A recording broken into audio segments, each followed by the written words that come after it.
Hey guys, and welcome back to yet another Overwatch Moments video, but this time we are talking about the one and only Echo, the new hero that is released on the PTR. There's just too much to talk about, so first up, we're just going to be talking about the abilities. Just make sure you guys are in the loop. Keep track of what I'm talking about in the top left. So, her first and primary fire, just clicking the mouse, is kind of similar to, let's say, Doomfist, in which you are shooting these lined bullets out of your hand, and they do have a travel delay. I just want you guys to see the abilities, then we'll go more into depth. Her secondary fire, as you can see right there, it is like a bunch of pulse bombs that come out of your hand, stick onto targets, and after a short delay, blow up. Her left shift is flying. She can just fly kind of like Pharah, but it comes with a passive. If you hold space, you then float down, similar to Mercy. Actually, it's exactly the same as Mercy. If you hold space, you float. Her E is a laser. We'll talk more in depth about it in just a second, but I want you guys to see the abilities. And the ultimate. The ultimate, you can click any enemy hero. Any enemy hero, and you transform into them and have 600% or 650% ultimate charge. As you can see, I shot two enemies, got my ultimate, shot my dragon, then got my ultimate again and used it again. I used my ultimate twice in one Echo. What? I don't even know how to comprehend this, but let's talk about these abilities way more in depth. You guys are now in the loop. Let's wrap back around, starting from the beginning. Primary fire. Like I mentioned, it's similar to Doomfist with a delay. This one, it actually shoots, you can see it's 3. So basically 3 bullets come out of her hand all at the same time, each one doing its own damage, but they are very close together. So as long as you hit all of them, you should have max damage potential. It'll be a little bit tricky, or very tricky to actually hit them at the start because of the delay, but they are long ranged.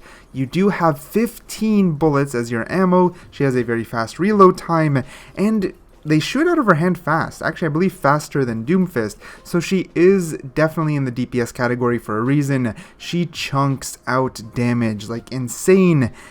It's impressive, but moving from there, let's go back to her secondary fire more in depth.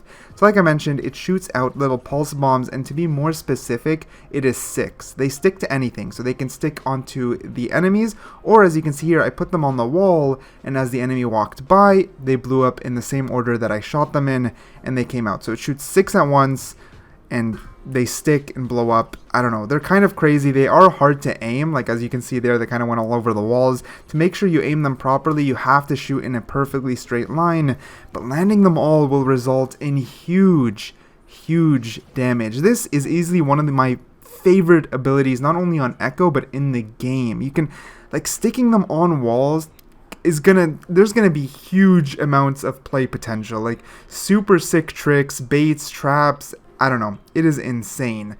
The beam, on the other hand, this one needs a little bit of explaining because it has kind of a lot of knickknacks to it. As you can see here, I used my entire beam ability and couldn't kill this robot. However, if the robot is under half HP or the enemy is under half HP and I use my laser, it'll instantly melt him, and then I even had more time to keep shooting my beam. To make this a little easier to understand, if the enemy is below half HP, the beam does like quadruple the damage. It is basically useless to use at full HP, so a burst combo is going to be like using those bombs and then the laser to completely destroy the enemy. As you can see here, I stick the bombs, get these robots under half HP, and because of that, they melt, like literally melt. Her damage is very high, and a lot of people are already speculating nerfs just because, I mean, even Jeff said these numbers aren't final, and I can see why. For ultimate, there isn't too much in-depth to talk about. Here I turn into Tracer. I kill one robot, throw my pulse bomb, kill another, almost get my pulse bomb, use it, and then go again. I use my ultimate. I use Tracer's ultimate 3 times in one Echo ultimate. It is insane. I don't know, like the 600 or 650%, I forgot what it was, ultimate charge boost. I don't know, man. It is mind-blowing, but I would lie to say it is not fun. You can transform into any enemy and just go off. It's honestly super fun, and it kind of leads us to our next point, which let's talk about the in-game effects. And just so I don't lose my track or my train of thoughts, I mean, just the ultimate alone is going to have insane effects. I mean, right here, right when the enemies come out, this is a bot match, by the way. Right when the enemies come out, I throw the sticky bombs or my secondary fire, and just look at my ult charge right there, right there. Pops to 27%. It does not take long to get your ult charge, and with the AoE damage of the pulse bombs, oh my god, like, it is insane. I'm already at 50% ult charge, and it's been like 20 seconds into the game. And not to mention that, but once you get your ultimate, you can choose any enemy on the opposite team. Sorry, I can't believe I died there in bots, but anyways, any enemy on the opposite team, and you'll get their ultimate almost instantly. You'll always get their ultimate at least once, and if you're really skilled, twice, and if you're like pro level players, you're probably gonna maybe even be able to use 3 ultimates with 1 Echo ultimate. Like, the amount of strategy that's going to be added onto this game, or at least onto Echo, just thanks to her ultimate, is insane. Knowing who to ult just in the situation will be nuts. Like, if their enemy Reaper is coming into ult, and you just grab the enemy Zenyatta as your ult, and then pop Translucent, is that what it's called? I forgot. Pop his ult to stop the enemy Reaper. It's insane. Like, I don't even know how to put it into words. There's just going to be so much strategy and thought process in Echo's ultimate. It is mind-blowing, but it is exciting. And not to mention, her secondary fire alone will have a lot of tricks. Like, you'll see more than once in this game, I throw them into, let's say, a room where I think the enemy is going to head. Right here, for example, I throw them in, and as they walk out, it pops them. I even kill the McCree. Like, it is insane. She has a lot of zone control because of it. Like, every single ability has tons of skill. She has a super, super high skill ceiling, and that is what I love to see. It's going to be super, super fun. Her laser beam, like I said, it melts under half HP, and that applies to shields. It is only a 20-meter range, so it is medium range, but I don't know. It's insane. However, let's discuss a little bit of lore. It's not going to be super in-depth here, but just for you guys who care, she has some nice lore, actually. So, her creator is called Mina Liao. I'm just going to say Mina.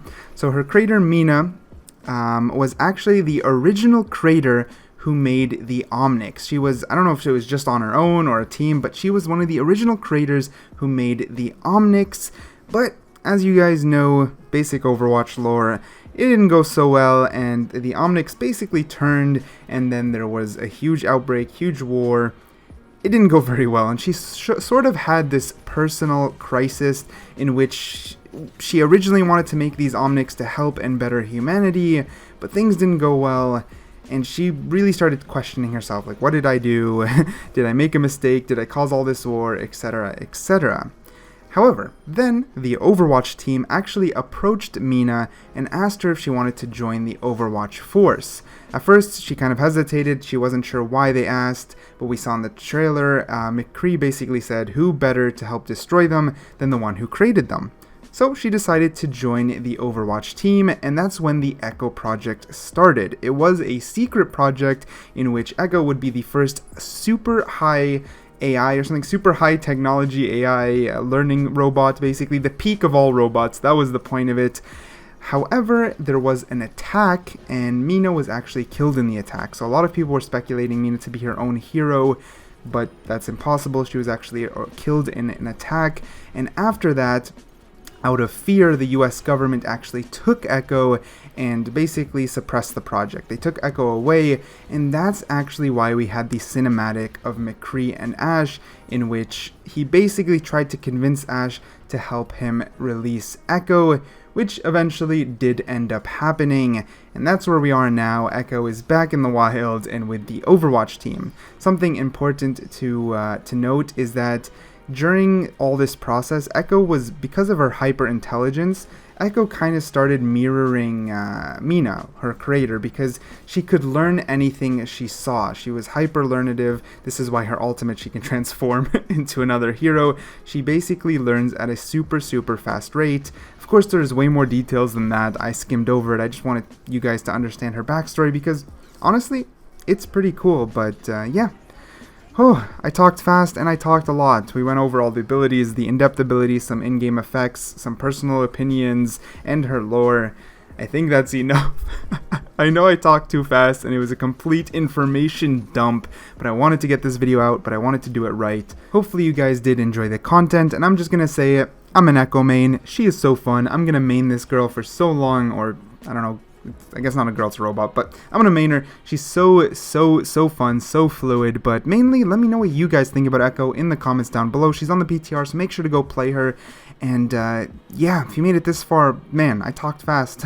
So you made it this far, thank you for all your support. Maybe consider hitting that like button and maybe even subscribe. I don't know, if you want, it would help out a lot, but regardless, thank you so much for watching, and I'll catch you guys in the next video.